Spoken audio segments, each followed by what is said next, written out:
நடிகரும் முன்னாள் எம்பியுமான ஜே.கே. ரித்தீஷ் மாரடைப்பால் மரணமடைந்தார். அவருக்கு வயது 46.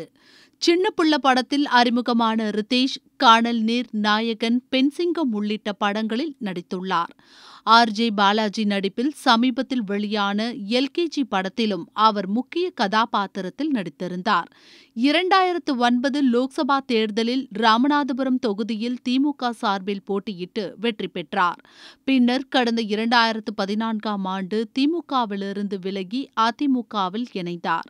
இந்நிலையில் சனிக்கிழமை அன்று ராமநாதபுரத்தில் உள்ள அவரது வீட்டில் மதிய உணவு சாப்பிட்டுவிட்டு ஓய்வு எடுத்த ரித்தீஷுக்கு திடீரென மாரடைப்பு ஏற்பட்டது. மருத்துவமனைக்கு கொண்டு சென்ற நிலையில் அவர் சிகிச்சை பலனின்றி மரணமடைந்தார். ரித்தீஷ் மறைவிற்கு திரைத்துறையினர் மற்றும் அரசியல் தலைவர்கள் இரங்கல் தெரிவித்துள்ளனர்.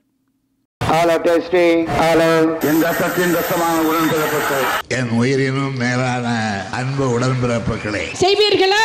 நீங்கள் செய்வீர்களா? அத்தனை கட்சி கூவி கூவி அழைச்சு இன்னைக்கு கூட்டணி சேர்த்திட்டு இருக்காங்க. युद्ध செய்ய மாட்டேன்னு போயிட்டேன்னு சொன்னா உன்னை கோவலைன்னு சொல்லுவாங்க.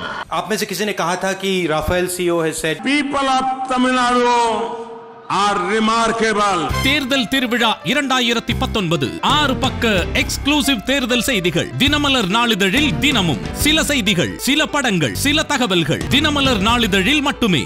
தினமலர், உண்மையின் உரைக்கல்.